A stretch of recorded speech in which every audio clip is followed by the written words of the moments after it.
Hello everyone, and now welcome to Belshire Vestige Game 3 between MarineKing and ToD. MarineKing spawning as the red Terran player on the bottom right hand side of the map. Meanwhile, we have ToD spawning as the blue Protoss on the top left. Protoss versus Terran. Very excited to see what strategies will be coming in, as both of these players have had a little bit of a feel for each other in terms of their particular styles. Now, in both games so far, MarineKing has gone for that command center first and really dealt with that very, very annoying early probe harassment. Now, I am surprised and still wondering whether or not MarineKing will try for that strategy once more, and whether or not ToD will perhaps try and go for a proxy gateway.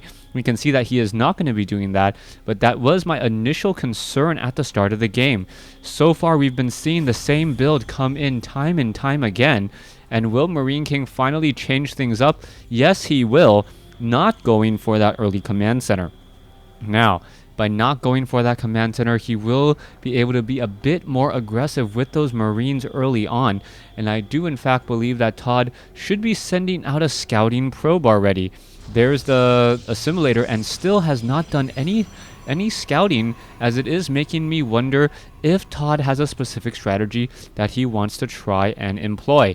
So far, we can see the refinery is going to be coming into play. Only one SCV on gas now, up to 3. And are we going to perhaps see a Reaper expand? Reaper expands have become a little bit more common, even though Reapers are not that high DPS of a unit. Even against light units, they are still rather troublesome. We are looking at a barracks with a reactor first, so this is a reactor on the barracks instead of a Reaper expand, as I was originally thinking. But what this does allow the Terran player to do is double train up Marines, or even double train up Reapers if the timing is right. If he double trains Reapers, he essentially gets 2 Reapers and a reactor for only, I believe it's 10 seconds more time than trying to train up that Reaper without the reactor. So that is a little bit of a benefit there, but I still can't imagine what he's trying to do here. All right, is he going to be going into double Reapers? Yes, he will. So this is that double Reaper build that I was wondering about. Meanwhile, we are now looking at a proxy Stargate coming in from ToD. Oh, ToD's proxy Stargate could deal a lot of damage. The problem, though, is there is already a reactor on this barracks. If MarineKing continues with his Reaper production, getting it up to 4, then the Void Ray could, in fact, deal a large amount of damage. However, if he only stops it at 2, then he will be fine. You can see that 2 Marines already being trained. We are going to have about 6 to 8 Marines. Nope, it is going to be an Oracle instead, and there's a supply block for a split second. So 28 over 34 now. Reapers are scouting out every which corner of the map.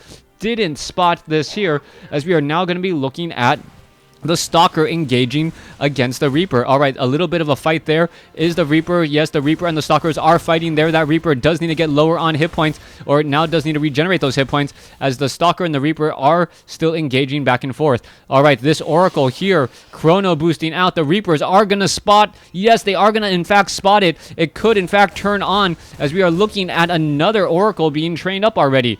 Our production tab does show 6 Marines soon, as the Oracle now quickly making its way over. However, the missile turret already coming into position, and here you go. There it is, going after the Marines. 1 Marine down, 2 Marines down, 3 Marines. Is that it? Is that all the units lost? 3 Marines at the cost of 1 Oracle. Not a good trade, and I don't believe that ToD was just keeping track of the situation. Reapers now making their way over to this Zelnaga tower here. Stalkers passing by on the far side. Are we going to see any more units being trained back up at home? No. ToD does not have any units back at home, as the Oracle is now going to be pushing in, and these Reapers are going to have an absolute field day.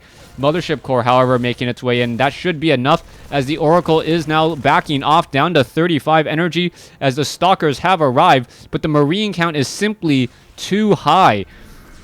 With that many Marines, it looks like the Oracle is not going to be able to do much of anything. All right, is the Oracle going to even try to activate that Pulsar beam? I don't think so, as soon as it activates, it will lose 25 energy, which is rather high indeed. Let's take a look. Those Stalkers now backing away. The Oracle coming around the corner. The Oracle could simply focus down the Reapers instead, since they are light units.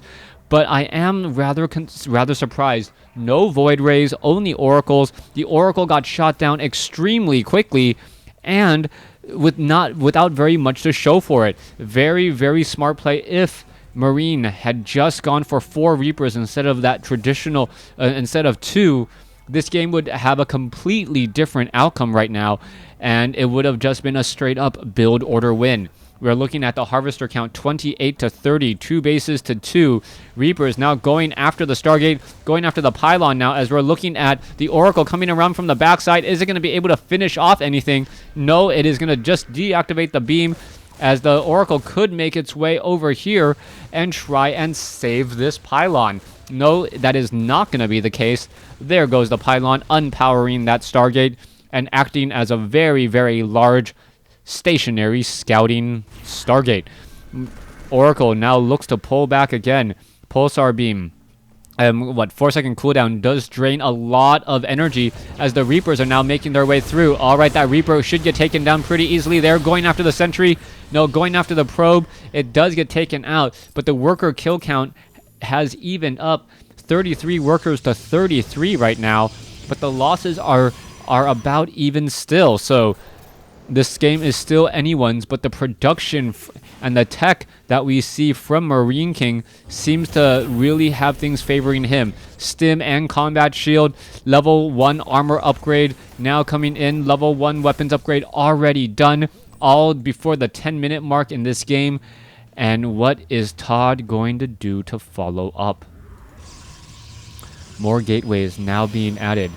No real way to get a robotics facility for Colossus any longer.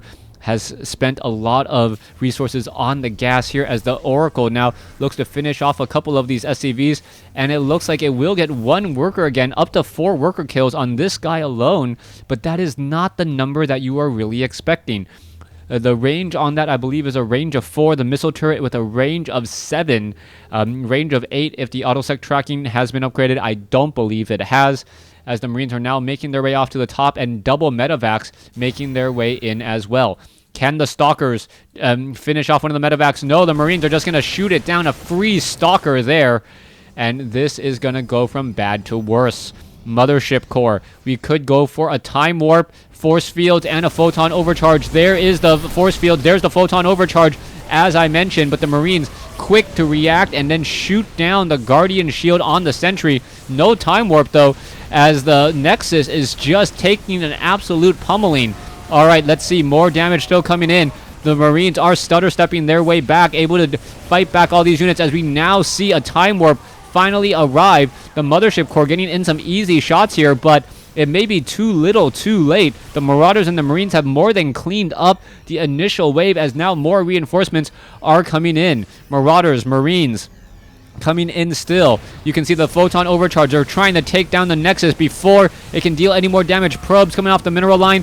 Medevac picked up some of the units, as the Zealots are unable to do much of anything else. All right, trying to go after some more of those units here. It is 2 bases to 1. Zealot trying to pick up a poor Marauder who's on the ground. Yes, and the medevacs do go for that retreat. Perhaps ToD was over-relying on that photon overcharge, hoping MarineKing would not try and overstay, but he didn't overstay his welcome. He engaged at just the right time, taking down the Nexus, minimizing his losses, and now a 1,200 resource loss difference and a 24 to 51 army supply difference. So far, MarineKing still looking extremely strong at this stage. We are building up a 3rd command center by MarineKing here. We can see a lot of buildings, a lot of production buildings, 5 of them on the field, in fact, as the Marines and the Marauders could perhaps try and finish off this one Stargate here. So far, this is still looking pretty good for MarineKing. I can't suspect Psystorm to be able to do that much damage, especially with only 2 High Templars on the field. You need another set of High Templars to really make anything serious happen here. There are 2 Archons in the group as well, as chrono boosting out this Templar Archives may not be in time. All right, there's the energy. There is the Archons. Archons should perhaps be making their way over. There's a photon overcharge again, as the units are now just simply pushing again, sniping down the Nexus. Archons making their way over as the High Templars still don't have Psystorm. Horrible, horrible timing there. If ToD did have Psystorm, this would have been a completely different battle. There you go. There's a Psystorm, but easily dodged. And I believe that will be the GG. Down two bases, two bases pretty much, as the command center is now done. And there you have it. There's the GG. Well played. Good luck in the finals. ToD being well-mannered as ever. Thanks for watching. Thanks for listening. Hope you guys enjoyed Game 3 in this series.